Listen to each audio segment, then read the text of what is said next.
Today, pagpapatuloy pa rin tayo sa ating series. Ano po ba yung title ng series natin? Living in Hope. Okay? Sa panahon ngayon ng sufferings, paano ba talaga natin na maliliwanagan ng living hope ang mga nangyayari in our world today? Because this world is so really chaotic. Tama ba? So, paano ba to makakatulong? At makakakita ba tayo ng mga fresh na perspective at yung mga pinagdadaanan natin, mga pagsubok, sa mga pinagdadaanan natin mga pagsubok, no? At sa pamamagitan ng pag-aaral natin, makakakita ba tayo ng mga bahagi ng salita ng Diyos na magbibigay ng kalinawan at encouragement sa bawat isa sa atin? No, today, ang pag-uusapan po natin is what? Entitled, Hope Must Be Heard. Okay? So, pag-asang dapat naririnig. No? Ipinaparinig ng mga pag-asa at maging boses tayo ng pag-asa. Teka lang, Pastor. May pag-asa pa ba talaga? Amen. May pag-asa pa. No? Kasi, Pastor, sa panahon ngayon, grabe. Gera, crisis, no? Walang trabaho, ang hirap maghanap ng trabaho, hindi makabayad ng bills. Ang dami-daming mga problemang hinaharap, no? Walang pagbili ng pagkain, no? Ang daming may mga karamdaman. So, paano na? Paano? May hope pa ba? May hope pa ba? Amen. Yan ang matutunghayan natin ngayon sa ating pagpapatuloy ng series natin entitled Living in Hope sa pamamagitan ng sulat ni Apostol Pedro, no, sa mga believers. Okay? Sa mga believers na sinulatan ni Apostol Pedro, itong mga believers na sinulatan niya, ito po sila yung mga nagtatago, no, para iligtas ang kanilang buhay, para sa kanilang buhay, because those believers na sinulatan ni Apostol Pablo, sa pag-uusapan natin ngayon, they are persecuted. Severe persecutions ang kanilang nararanasan. Okay? At itong ating pag-uusapan, paano ba tayo magbibigay o paano ba ma-encourage tayo sa sulat ni Apostol Pedro sa mga taong ito? And let me share to you, no, itong hope must be heard. May apat po o may tatlo po tayong bagay na pag-uusapan natin. Una, recognize your new nature and purpose. This is about you and this is about why you exist in this world. Alright? Bakit ka ba nag-exist dito sa mundo? Bakit ka ba kapamilya ng pamilya mo? Bakit ka ba nandito sa church na to? This is about who you are. No? Patungkol ito sa iyong sarili, no? And recognize your new, how to recognize your new nature and your purpose. At ang pangalawa, walk in submission for the Lord's sake. Okay, basahin niya po natin. Walk in submission for the Lord's sake. Uy. 3, 2, 1, go. Ayan. Okay, this is so really exciting dahil yung ating pusong mapaghimagsik ay makikita natin kung paano babaguhin ng ating Panginoon. And lastly, and most important, Jesus is our example to follow. No? Okay. Now, simulan natin. Recognize the new nature and purpose. Alright? So, basahin po natin. Ano po yung ibig sabihin at paano ba tayo tuturuan ito ni Apostol Pedro sa 1 Peter chapter 2 verse 4 to 5. Okay? Ang pag-aaralan natin ay chapter 2, 4 hanggang 25. No? Okay. And coming to Him, ang tinutukoy pong Him dito ay ang ating Panginoon as to a living stone which has been rejected by men. Itinanggi ng mga tao si Jesus Christ at hindi po siya tinanggap, no? But is a choice and precious in the sight of God. Si God is pinili ng Diyos at siya po ay precious sa paningin ng ating Panginoon. Siya po ang ating Panginoong Jesus. So sa verse 5, ang sabi dito, you also as living stones, kayo din, tayo mga nagbabasa ngayon at nakakarinig ngayon, sabi niya, tulad ng mga batong buhay, kapiling ng Panginoong Hesukristo. Sabi niya dito, we are being built up as a spiritual house for a holy priesthood to offer up a spiritual sacrifices acceptable to God through Jesus Christ. Now, sabi niya, tayo'y patuloy na itinatayo ng Diyos bilang isang gusaling espiritual at bilang isang banal na paring pinili ng Diyos, nag-aalay kayo sa Kanya ng mga spiritual na handog na kalugod-lugod. Ibig sabihin, yung hinahandog natin sa Kanya ay katanggap-tanggap sa Kanya dahil ginagawa nyo ito sa pamamagitan ni Jesucristo. So tandaan po natin ito, that the world rejected the Lord Jesus Christ. Hindi siya kilala ng mga kaaway, ng mga believers na sinulatan ni Apostol Pablo na tinutukoy dito. Now, kapareho ng mga Romans, ng Greek, ng mga Gentiles, tayo po, lahi po tayo ng Gentiles. Lahat sila, itong mga Gentiles na to, meron po silang mga kanya-kanyang Diyos, no? Dini-Diyos. Lahat sila ay may mga kanya-kanyang mga sinasamba. Kaya pinapahayag sa kanila ni Apostol Pablo kung sino sila. Dahil pwede ninyo silang i-judge. No? Pwede natin silang i-judge yung mga sinulatan ni Apostol Pablo, ni Apostol Pedro dito, na sinasabing, kawawa naman. Kawawa kami. Pwede nilang sabihin sa sarili nila yun eh. Kawawa kami, hirap na hirap kami. Malungkot yung buhay namin. Ganun yung kanilang mga pakiramdam. Pero, pinaalalahanan po sila ni Apostol Pedro na kung sino ba talaga sila at ano ang kanilang katayuan sa ating Panginoon. At kung ano ang pinaghandaan ng ating Panginoong Jesus sa mga believers na yon, na tinubos na sila ng ating Panginoon sa kanilang mga buhay. Amen? Tayo man ay tinubos na ng ating Panginoon sa ating mga buhay. Tama po ba? Amen? So ano ibig sabihin nito? Ngayong nasa Panginoong Jesus na ang bawat isa sa atin, tinubos niya na tayo sa ating pananampalataya sa ating Panginoong Jesus. Na dahil tayo ay tinubos na, meron na tayong Panginoon. Amen po ba? Meaning, tayo po ay dapat na namumuhay niya in a new nature in His name. Amen? And a new calling to each and every one of us. So tingnan po natin ang sinasabi pa niya sa verse 6. Ang sabi dito, for this is contained in Scripture. Una, para doon ito sa mga naniniwala. Okay, sabi niya dito, behold, I lay in Zion a choice stone, a precious cornerstone, and he who believes in Him will not be disappointed.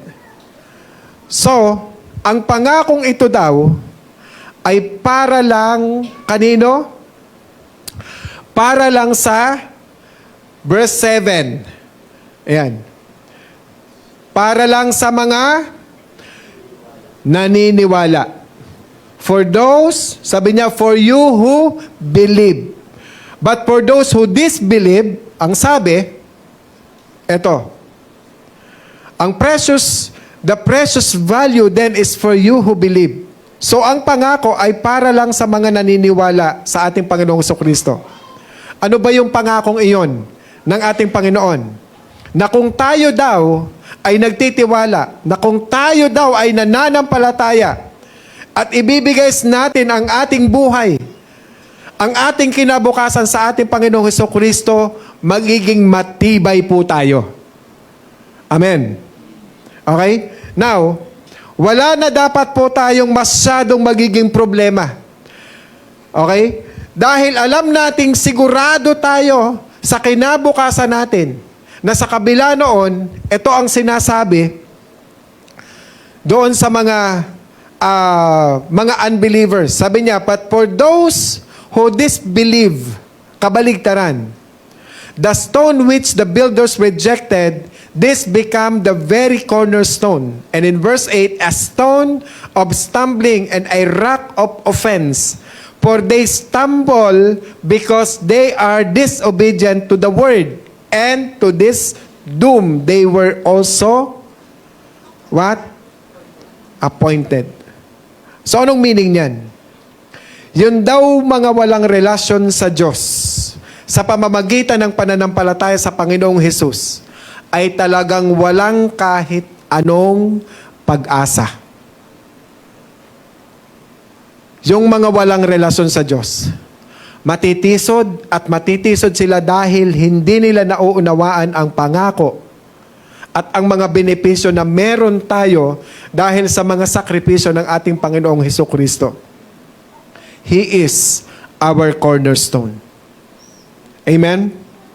So ang cornerstone, ang nagde-define ng mga bagay-bagay, no? Na kung saan itatayo ng ating Panginoon kung paano niya itayo ang lahat ng mga bagay dahil ito yung susundan yung cornerstone. Ito yung pundasyon katulad ng poste na yan.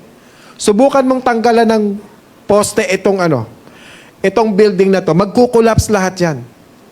Yan ang pattern, yan ang mag-uugnay, yan ang modelo, yan yung starting point, yung pundasyon na yan ang pinakamatibay sa lahat. Amen? Yang cornerstone na yan. So, ganyan ang ating pananampalataya sa ating cornerstone na hini-expect ng ating Panginoon sa atin. Sa ating living stone, walang iba kundi ang ating Panginoong Hesus. Na kung ang ating cornerstone na buhay natin, dapat, kung siya ang cornerstone natin, dapat siya din ang nasusunod sa buhay natin. Amen po ba? Di ba dapat siya din yung nasusunod? Di ba dapat siya din yung pinaniniwalaan natin? Di ba dapat siya din yung naluluwalhati sa buhay natin?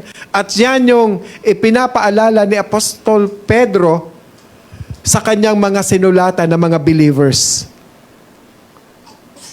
At ito yung isa sa pinakamaganda sa sinasabi ni Apostol Pedro sa verse 9. But you are a chosen race, a royal priesthood, a holy nation, a people for God's own possession. Ibig sabihin, pag-aari tayo ng ating Panginoon. Amen po ba? So that you may proclaim the excellencies of Him who has called you out of darkness into His marvelous light. Amen? Anong sinasabi ni Apostol Pedro dito? Na ito na yung bagong purpose po natin sa ating buhay. Okay? Tayong lahat ay tanging pinili upang magpahayag ng kanyang kahanga-hangang mga gawa ng ating Panginoon. Yung ating mga testimony. Na kahit pa tayo ay dumaan sa iba't ibang napakabigat at napakaraming pagsubok, hindi po yan excuse para hindi natin ipahayag ang kabutihan ng ating Panginoon na nagdudulot sa atin ng ating pananampalataya. Yan po ang kailangan po nating mga unawaan, mga kapatid. Amen? So ito na ngayon yung ating new nature. Alright? Ang ating Panginoong Hesus na nasa puso natin. Ang ating Panginoong Hesus na tinanggap natin. Ito na yung purpose natin. Tinawag tayo para maging ilaw, para maging asin ng sanlibutan. Kaya hindi na lang tayo sapat sa pagkakatanggap natin kay Jesus Christ. Hindi na sapat yung nanalangin na lang tayo at humingi tayo ng tawad. Hindi na po sapat yun. Bakit? Tingnan nyo po. Nung tayo'y lumapit sa ating Panginoon, yung tayo'y nanalangin sa ating Panginoon, yung tayo humingi ng tawad sa Panginoon, kinuha ba tayo kagad ng langit? Ibig sabihin kung bakit hindi pa tayo kinuha ng langit dahil may purpose po tayo. yung new nature natin, maipakita natin, maibahagi natin. That's why we need every home for Christ. Amen? Pasok, di ba? Amen? Karamihan kasi ng tao, after na tumanggap sa ating Panginoon, pag dumaan na sa hirap, nagagalit na, nagtatampo na sa Diyos. Kapag may problema, ayaw nang magbasa ng Bible. Kapag ka nagkakaroon na ng problema na nagagalit na, naiinis na sa Diyos at nagre-rebelde na sa Diyos, hindi na nagpapakita sa church, hindi na umaattend ng accountability group, the more na mas lalo kang lumapit. Kaya nga, ini-encourage tayo ni Peter na sabi na dito, na ibahagi natin ang katotohanan tungkol sa ginawa ng Diyos sa ating buhay, sa new nature na tinanggap natin sa ating Panginoon. Amen? Dahil ibang mga tao, kumbaga parang ngayon, ibang tao na tayo ngayon sa pagtanggap natin sa ating Panginoon. Bakit? Tinubos na po tayo ng ating Diyos. Nilinis na po tayo ng ating Panginoon. Inayos na ng ating Panginoon ang ating buhay. Kaya po tayo'y nabubuhay, hindi po para dito sa lupa na to lamang. Amen? Nabubuhay po tayo para sa inihanda ng Diyos sa eternal life. Amen?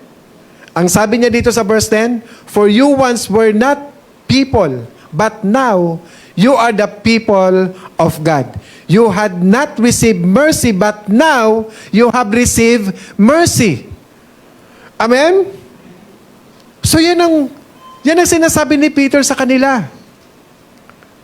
Na mayroong magandang kinabukasang naghihintay para sa kanila. Kahit sila ay dumadaan sa napakatinding pagsubok, na kahit sila ay dumadaan sa napakatinding persecution,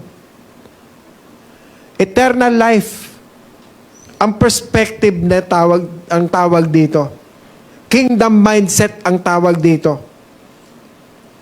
Inaasahan nila yung magandang buhay na naghihintay sa ating kinabukasan pagharap natin sa ating Panginoon. That tayo, we all have our new nature and our new purpose in Christ Jesus. Amen? Yan ang recognize your new nature and purpose. At ang pangalawa, walk in submission for the Lord's sake. Ito naman ay kung paano ba tayo mabubuhay. Walk in submission for the Lord's sake na sinasabi dito na huwag tayong kabahan kapag ka sinasabing ano ba yung submission. No? What are the most important is for the Lord's sake. So para sa kaluwalhatian, para sa kapakanan, at para sa kanyang pangalan ng ating Panginoong Jesus, ang sabi po dyan ni Pedro. Now, sa verse 11, sabi niya, sa Tagalog babasahin ko, "Mga minamahal, nakikiusap ako sa inyo, bilang mga dayuhan at pansamantalang naninirahan lamang sa daigdig na ito." So, ibig sabihin, lahat po tayo dayuhan lamang po dito sa mundo. Amen? Clear po yan? Kaya wag po natin mahalin ng husto tong mundo na to. Ingatan natin ang pinagtiwala ng Diyos pero hindi natin dapat angkinin ang ipinagkatiwala sa atin. Amen po ba?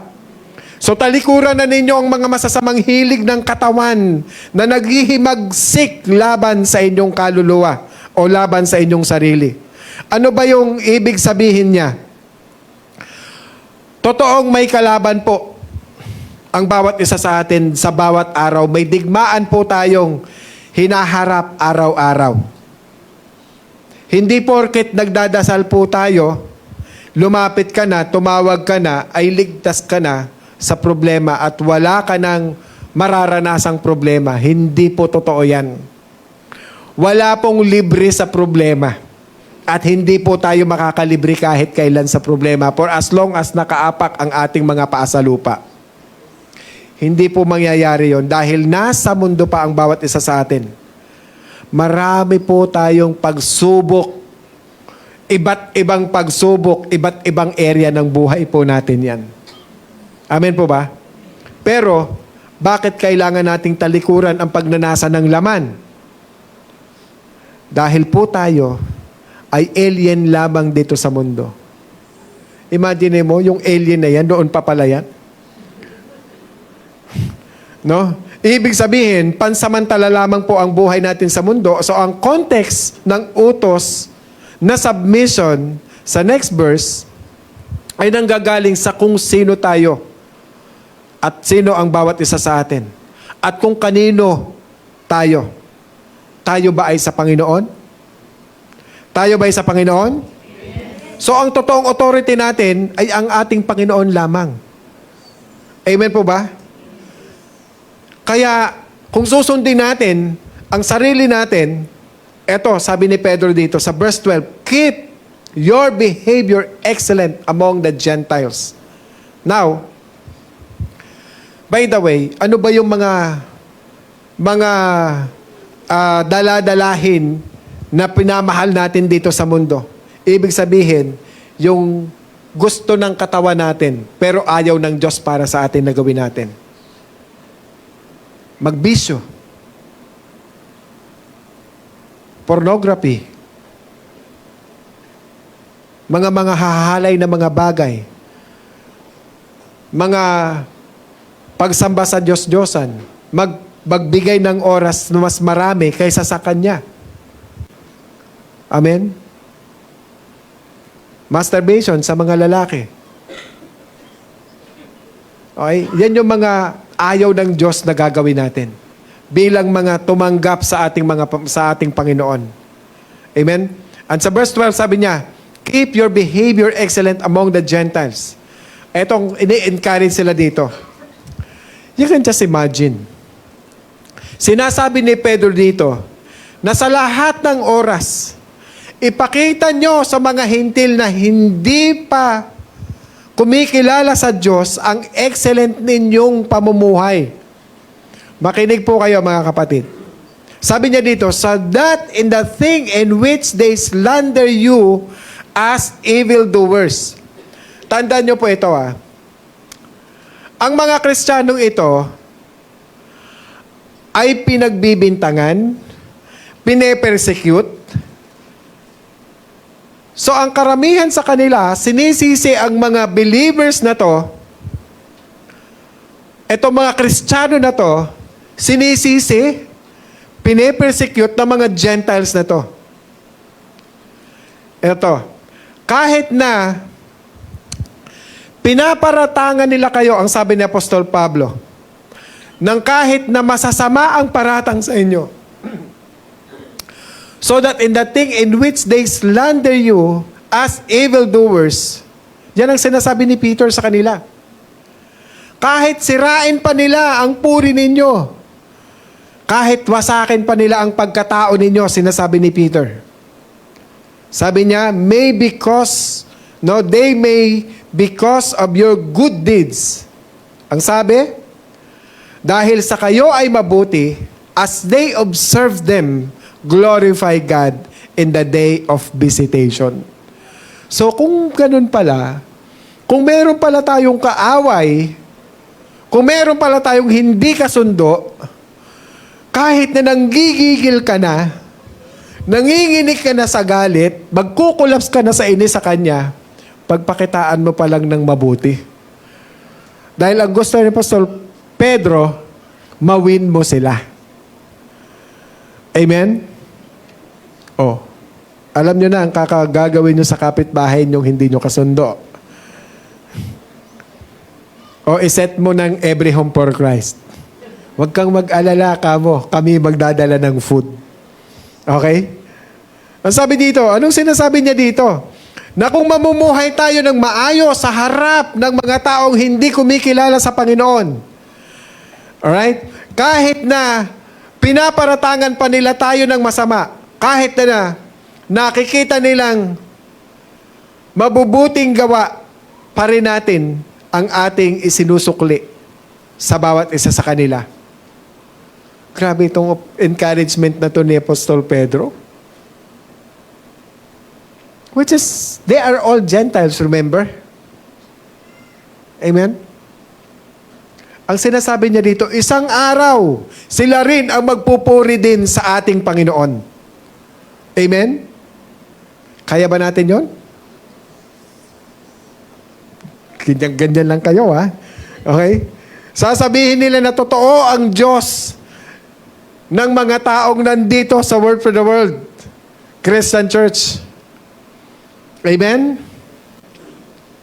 So pagkatok ng Panginoon sa kanilang mga puso, maging sa muling pagbabalik ng ating Panginoon, sa araw na yon, tatanggap din sila sa Diyos.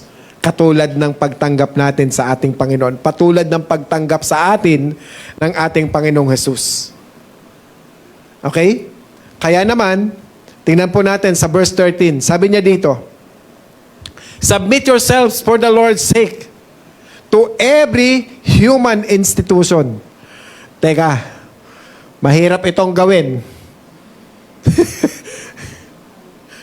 Sa panahon ngayon, sige, gawin natin ito. Ang hirap talaga. So, tingnan nyo po ang Greek word ng submit, okay, is hopotazo. Hypo means under, taso means to arrange or to place in order. Na ibig sabihin, aayusin mo yung tropa mo, aayusin mo yung grupo mo, ayusin mo yung sundalo mo na meron silang isang command lang na susundan. Yung pinaka-commander lang nila. So ito rin ang bili ng ating Panginoon.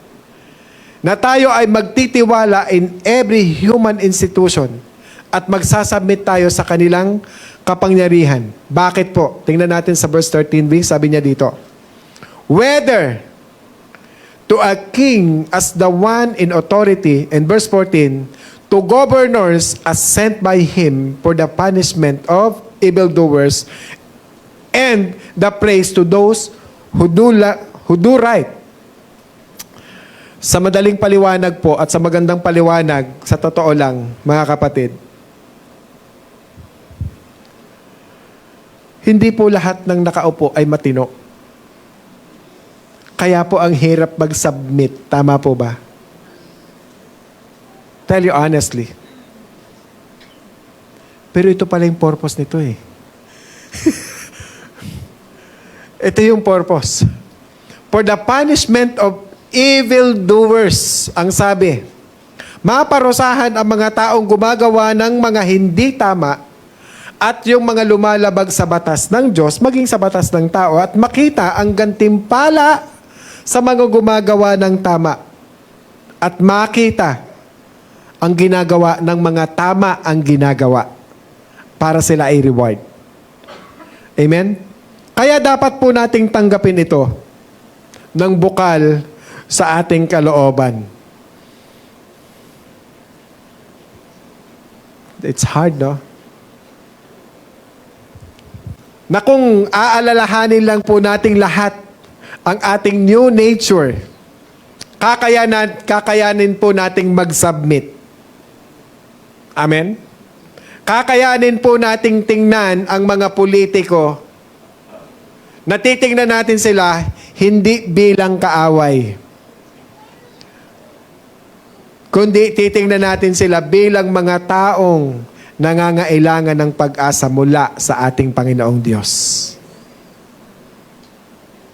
Amen po?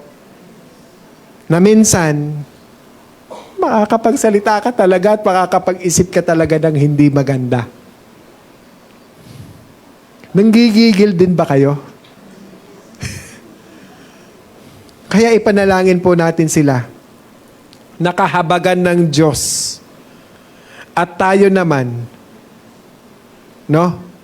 Sa susunod, ay magkaisang manalangin upang gabayan tayo ng Diyos sa tamang pagpili. Amen po ba? Na kailangan po nating iluhod sa Diyos. This is really a campaign for each and everyone. Iluhod po natin sa Diyos na kung sino ang karapat-dapat. Amen po ba? Amen po ba? Dahil sa lahat po tayo, this battle is spiritual battle. Kaya nangyayari po ang lahat ng ito. This is a spiritual battle. Okay? Higit natin pong pagtibayin ang ating kalooban. Higit po nating pagtibayin ang ating pananalig doon sa ating Panginoon. At iluhod natin sa Diyos. At lumapit tayo sa Panginoon upang humingi ng habag. Upang humingi ng kapangyarihan at karunungan para magbago ang ating sitwasyon. Amen? Amen po ba? Bakit? Ito po yung sinasabi ni Apostol Pablo. Sabi niya sa verse 15, "For such is the will of God that by doing right, you may silence the ignorance of foolish men." Okay? Nais ng Diyos na sa pamamagitan ng inyong wastong pamumuhay ay mapatigil ninyo ang mga hangal sa kanilang kamangmangan. Na kung magkakaroon tayo ng wastong pamumuhay, mapapatahimik po natin ang mga gumagawa ng kahangalan dito sa ating mundo. Yung mga gumagawa ng kamalian. Amen? Ang sarap pakinggan pero ang hirap pong gawin. Verse 16. Sabi sa verse 16, act, as free men. Huwag ninyong gawing panakip sa paggawa ng masama ang kalayaang ito. But use it as bond slaves of God. Ibig sabihin, tayo po ay tagapaglingkod ng ating Panginoon. Ito po ang pinakasinusunod po nating lahat. Dahil tayo po ay alipin ng ating Panginoon. Lingkod po niya ang bawat isa sa atin. So honor all people, love the brotherhood, fear God, honor the King. In verse 17. Mahirap ba yan? Yes. Pero yung sinasabi ng Panginoon mahirap. Ang ating sarili sa posisyon, imposible po yan.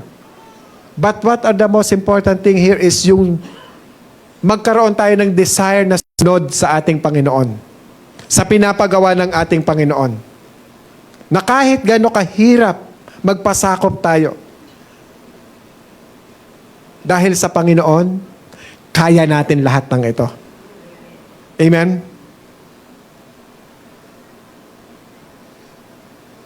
Imagine niyo, ilagay niyo po yung inyong sarili sa posisyon ng mga Kristiyanong nagbabasa ng letter ni Apostol Pedro nung mga panahon na yon.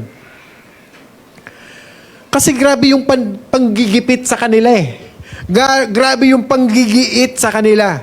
Kaya nga nagtatago na sila para sa kanilang buhay. Kasi inaapi sila. Lahat ng mga tao sa kanilang paligid, inaapi sila. Maaring iniisip nila, nung nagpadala si Apostol Pedro ng sulat sa kanila, bibigyan na sila ng signal na pwedeng sinasabi, tiniisip nila, tara, lumaban na kayo. Huwag kayong magpaapi, huwag niyong hayaang yurakan ang pagiging Kristiyano ninyo. Idalangin ninyo sila na gibain ng Diyos yung kanilang pamilya na ma-wipe out na silang lahat. Maring yun ang iniisip nila habang nagbabasa sila. So excited silang basahin ng sulat ni Apostol Pedro sa kanila. Tapos, nung nabasa nila, yung nakalagay doon, mag-submit kayo sa kanila. Madali po bang gawin yun, mag-submit? Sa mali naman ang itinuturo at sinasabi na nagse-persecute sa kanila? Ano pakiramdam kaya kung tayo yung nandoon? Mag-submit? Mahirap yun. Tama po ba? Mahirap yun. But in verse 15, sabi niya, kaya nga sinabi sa verse 15, nais ng Diyos na sa pamamagitan ng inyong wastong pamumuhay ay mapatigil ninyo ang mga hangal sa kanilang kamangmangan. by doing right, you may silence the ignorance of foolish men. Amen? Ibig sabihin, yun ang mission po natin. Patuloy na magpakita ng kaayusan, ng pagiging tunay na Kristiyano. Ano daw dapat natin gawin para mapatahimik sila? Mamuhay tayo ng may wastong pamumuhay para sila manahimik. Amen? Magbigay tayo ng magandang halimbawa. Tama pala yung prinsipyong makapag-minister ka sa mga tao kahit hindi ka nagsasalita by showing and set a good example in Christian living. Halimbawa ng pagsunod. Pagsumunod at pagrespeto sa batas. Halimbawa ng mga taong nagtitiwala sa Diyos.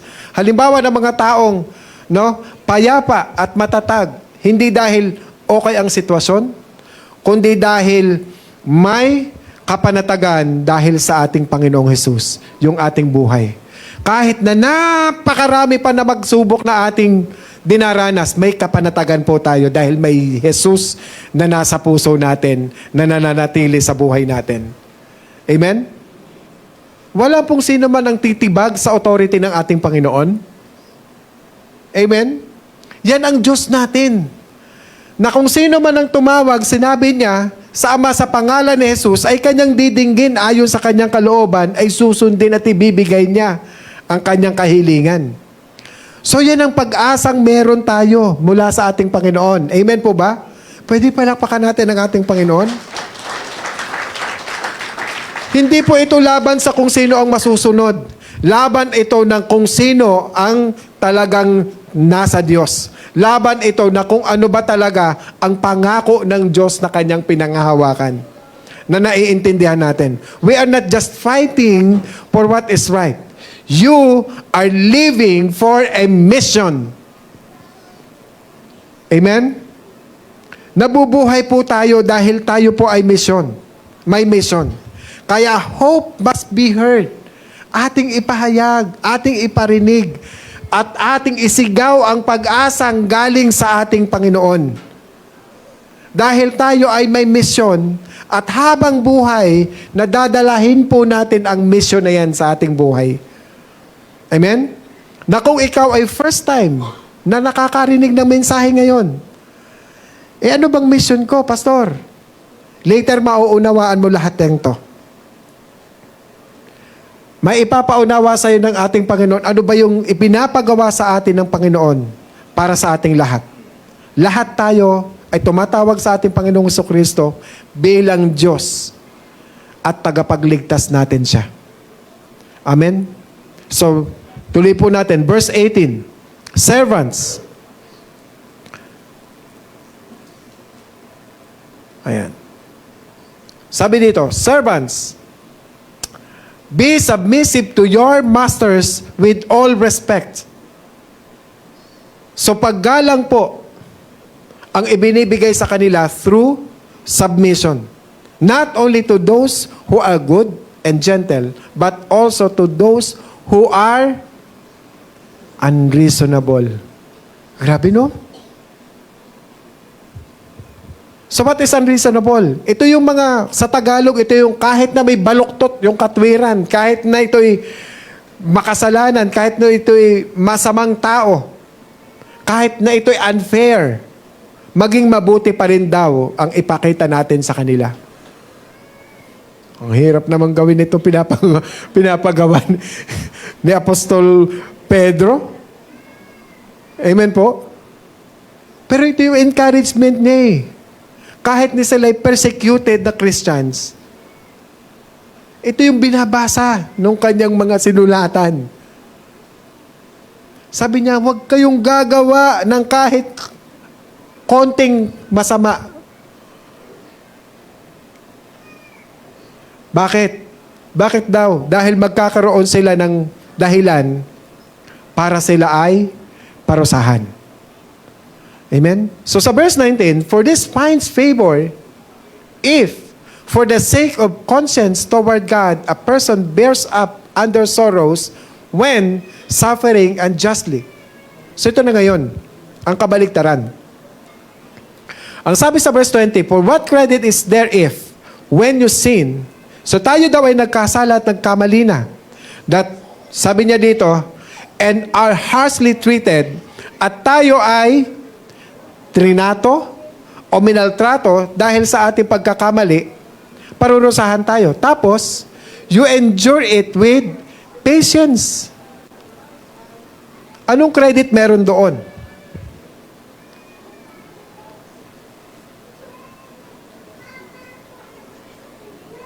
Ang tanong, karapat-dapat ba silang pahirapan ng mga pinipersecute? At ang sabi dito, but if, when you do what is right and suffer for it, you patiently endure it. Ibig sabihin, talagang tiniis nila. Talagang in-endure nila. Kahit na yung ginagawa mo ay tama, titiisin mo pa rin yung ginagawa nila sa'yo. Bakit? At the end, sa dulo, pakibasa po, this finds you. When you continuously doing it, we will find favor sa ating Panginoon. Amen? Ang lagay po ganito. Kung nagtitiis po tayo ng hirap sa kabila ng paggawa natin ng tama at mabuti, pagpapalain po tayo. Can I hear an amen? Excited po ba tayo doon? Amen. Hindi po ipinangako ng Diyos ang buhay dito sa mundo o ang yaman dito sa mundo. Ang ipinangako ng Diyos ay ang yaman doon sa langit. Nakapagdaan doon yung perspective natin. Ang iniisip natin, bakit titiisin natin ang lahat ng hirap na ito? Because our perspective is in a heavenly kingdom. No? Sabi niya, you walk in submission for the Lord's sake. Amen? Amen? Eternal life ang pinaghahandaan po natin, mga kapatid. So even, kung meron kang mga babigat na kalooban dyan sa kapwa mo, kapatid, magpatawad ka na. Uy. Amen po ba? Ayan. Ako, oras na. O, pangatlo, Jesus is our good example to follow. So, kung tayo po ay nadadaan po sa iba't ibang mga pagsubok, sa tingin mo, no? Anong ginagawa ng ating Panginoong Hesukristo para sa atin? Yun ang isipin po natin. Ano ba yung ginawa ng ating Panginoong Hesukristo para sa atin? Lahat po yan, tiniis na at pinagdaanan, pinagtagumpay na ng ating Panginoon para sa ating lahat. Amen po ba? Verse 21. Pakibasa, verse 21. Sabi niya dito, for you have been called for this. Yan. Since Christ also suffered for you, leaving you an example for you to follow in His steps. Yun. Sabi niya dito in verse 22, who committed no sin, no was any deceit found in His mouth. Walang kamali ang nakita sa Kanya. Kahit po siya ay ipinatorture ni Pilato, hindi siya kumibo. Kahit na anong ginawa sa Kanya, sabi niya dito, verse 23, and while being reviled, ang sabi niya dito, He did not revile in return. While suffering, He entered not threats but kept entrusting Himself to Him who judges righteously. Ano pong sinasabi niya dito? Ang mata ng ating Panginoong Jesus ay nakatuon lamang sa ating Panginoong Diyos. Na time na siya'y nagsasuffer, na time na siya'y naghihirap, na time na siya'y binubugbog, na time na siya'y dinuduraan, sinasaktan, hinahagupit, ang kanyang mata na sa Panginoon lang. Na pwede naman siyang mag-give up. Na pwede naman niyang tumingala lang sa langit at utusan niya yung kidlat, utusan niya yung kulog, i-wipe out mo silang lahat. Pero hindi niya ginawa dahil mahal niya tayo.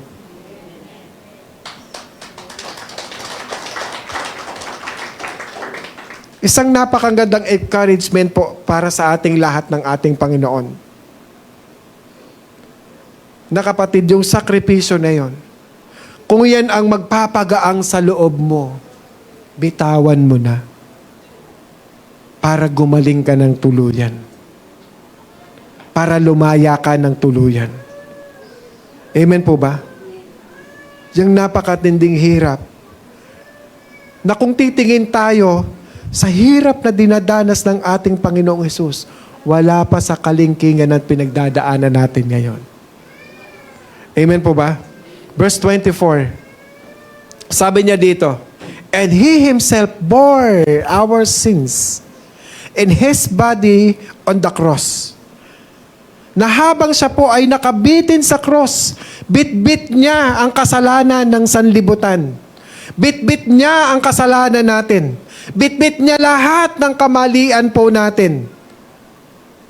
So that we might die to sin and live to righteousness. Ginawa niya yon dahil tinubos niya tayo sa ating mga kasalanan.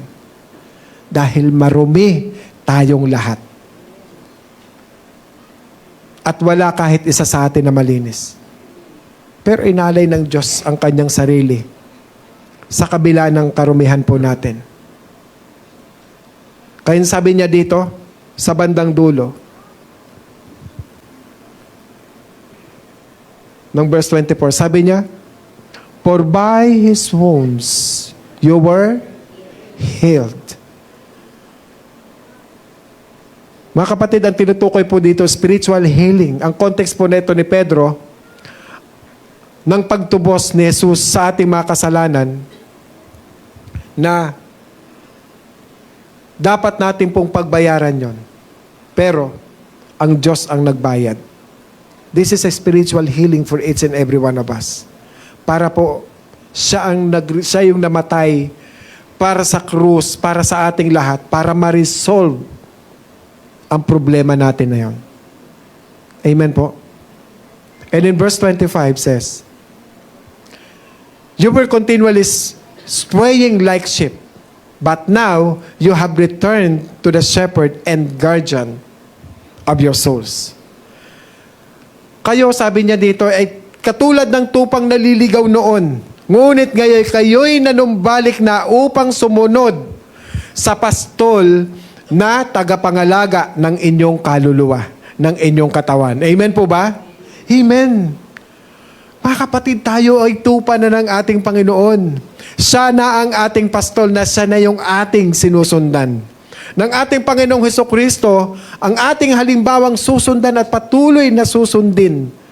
Wala po tayong dapat na uuwian, kundi ang ating Panginoon, at doon lang tayo mananatili sa Kanyang presensya.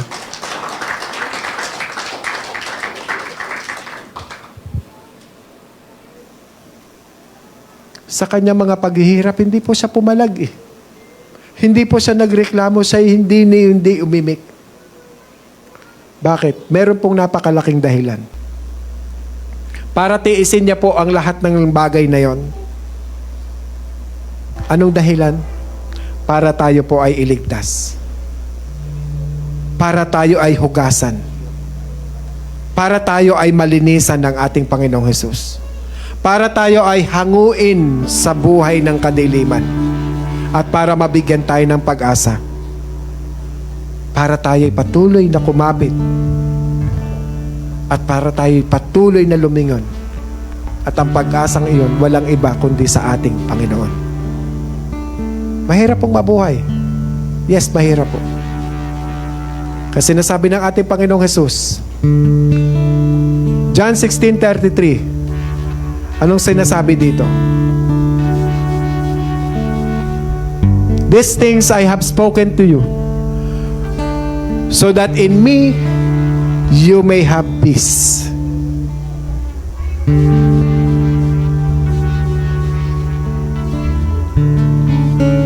In the world, you have tribulation. But take courage. I have overcome the world.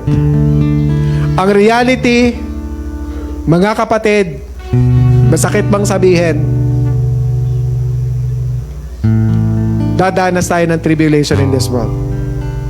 Hindi talaga mawawala kahit kailan ang problema sa mundo. Kaya wag na wag po nating iisipin na kapag umattend ka ng church, na kapag sumimba ka na, mawawalan ka na ng problema. Hindi po totoo yan. Amen? The more na magbabago ang buhay natin, the more na nagwawala ang demonyo. The more nasisirain at i-distract niya yung buhay natin. Kaya that's why patuloy tayo na magpatuloy. But sabi niya, ang sabi ng Panginoon at pangako ng Panginoon sa atin, ano sabi dito? But take courage, I have overcome the world. Pinagtagumpayan ko na ang mundo para sa'yo. Ako na yung perfect example na dapat mong tularan. Amen? Ang Panginoong Hesukristo mismo ang nagsasabi na sa kabila ng paghihirap na dadanasin ninyo, itong mundong to, sabi niya, magpakatatag kayo dahil pinagtagumpayan ko na ang mundong ito. Amen? Kaya kung kayo po'y hirap na hirap sa inyong mga problema, kung kayo po'y pagod na sa inyong mga pinagdadaanan, kung kayo po'y hirap na hirap ng isipin yung mga nangyayari sa bansa natin, tingin lang po tayo sa ating Panginoong Jesus. Dahil siya lang po ang akasagutan sa lahat ng problemang ating pinagdadaanan. Remember, and let me remind of you, verse 9 ng 1 Peter 2, but you are a chosen race. Namnamin niyo po ito. A royal priesthood, a holy nation, a people of God's own possession. Inangkin niya tayo ng ating Panginoon. Tinubos niya na tayo ng ating Panginoon. Minahal na tayo ng ating Panginoon. At dahil mahal niya tayo, niligtas na tayo, hindi niya tayo pababayaan anuman ang ating pagdaanan sa buhay. Because we proclaim that the excellencies of Him who has called out of darkness into His marvelous light. Dinala na tayo sa kaliwanagan. Pinili na tayo upang ipahayag ang kanyang kamanghamanghang mga bagay na ginawa para sa atin. Amen? Ang kanyang grasya, ang kanyang pagmamahal, ang kanyang katotohanan na itinuro sa atin, na ipinapahayag niya sa ating lahat. Yun yung ating panghahawakan. Amen? Kaya mga kapatid, tayo po'y tumayo at tayo manalangin. Kung ito'y ngayon po lamang ninyo narinig, paano natin ideklara ang pag-asa? Yung pag-asa na sa Panginoon lang nagsisimula. Hindi po niya tayo isinuko. Hindi niya po tayo i-give up. At kung ikaw, kapatid, nais mong maranasan ang pag-asa na galing sa Panginoon, magsisimula po yan sa pag-amin mo, sa pag-amin natin ng ating mga kamalian. Pag-amin natin sa mga nagawa natin na ating mga kasalanan. Ngayon, kapatid, kung ikaw ay lalapit sa ating Panginoon, sasabihin mo, Panginoon, sabihin mo to, Panginoon, marami akong kasalanan. Inaamin ko, marami po akong nagawang mali, Panginoon. Napapagod na akong mabuhay sa buhay na ito.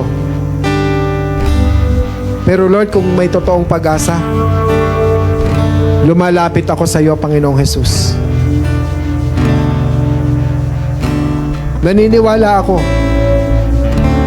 na binayaran mo na, Panginoon, at tinubos mo na ang aking sarili mula sa aking mga kamalian, mula sa aking mga kasalanan. I-declare mo, kapatid, mula ngayon sa iyong puso, Panginoong Jesus, Ikaw ang aking Diyos. Ikaw ang aking tagapagligtas. Ikaw ang aking mapagkakatiwalaan. At sa iyo ako kakapit sa kabila ng hirap ng mundong ito na aking nararanasan. Ikaw ang aking pag-asa.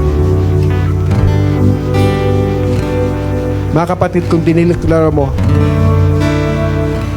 na ikaw ay may bagong pag-asa ngayon mula sa ating Panginoong Jesus, congratulations. Dahil ikaw ngayon ay tunay na niyang anak. Palakpakan mo ang ating Panginoon. Kapatid, ang mensaheng ito na ibinigay sa atin ng Panginoon, nawa naliwanagan po tayo sa encouragement sa sulat ni Apostol Pedro. Bago pa tayo sakluban ng langit at lupa upang makita natin ang ating buhay na merong halaga sa ating Panginoon, let us pray. Panginoong Jesus, niluluwalhati namin ang iyong pangalan. Sa araw na ito, kami talagang nagtitiwala sa inyo. Sa kabila po, Panginoon, ng karanasan o kahirapan na aming nararanasan, tumatawag kami sa iyo, Panginoon. Dahil ang mundo ay hinihimok po kaming tumalikod. Isinasara po nila yung Biblia para sa amin at hindi namin maunawaan. Dinidistract po kami para mag-focus kami sa problema sa mundo.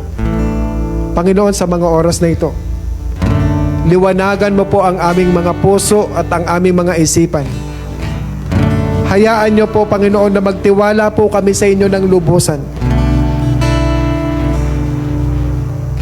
Kami, Panginoon, ay patuloy na tumatag sa aming isip at makita ka lagi namin na kayo ang may kontrol.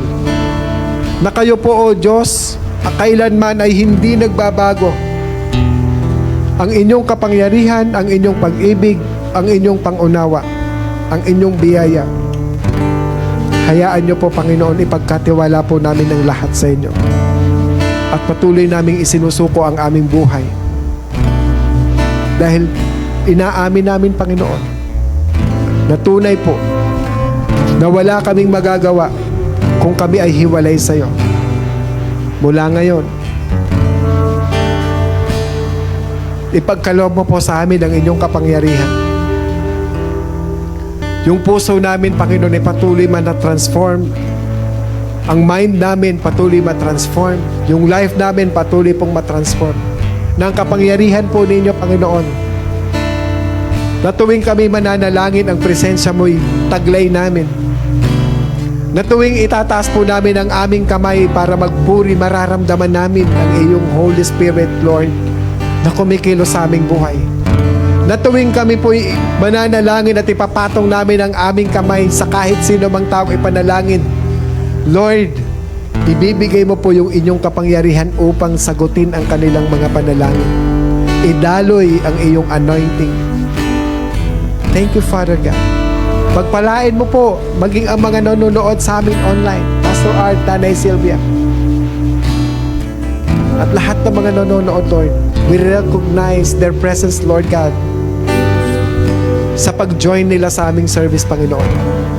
Lahat ng mga nandito ngayon, Lord God, pagpalain mo po that our new nature to fulfill our purpose, Lord God, for the Lord's sake, we'll always do what you want us to do, O God, and we'll always live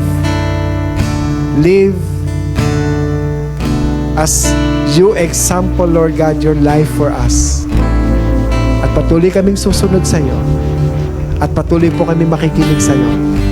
Itong aming dalangin, kalakip ang pagpapalang aming tinanggap mula sa iyo sa pangalan ni Jesus. Amen and amen. God bless everyone. You're invited. Every Sunday is an opportunity to encounter God's presence. Join us for worship, the Word, and fellowship. That's 10 a.m. here in our sanctuary. Don't forget to bring your family or friends. Let's gather every Mondays, Wednesdays, and Fridays and pray together. You can join via Zoom every 5 a.m. You can reach out to Brother Nemar or Sister Bing for your prayer requests. We strongly believe that God hears our prayers, and we also gather together as a whole congregation every first Friday of every month to pray for our church, nation, and the like. That's 8 to 9 p.m. here in our sanctuary. Want to be part of a circle who will pray for you as you do life together? Be part of an accountability group today. A safe space to share, learn, and strengthen your walk with God. Feel free to reach out to Kuya Jong and Gladys if you are interested.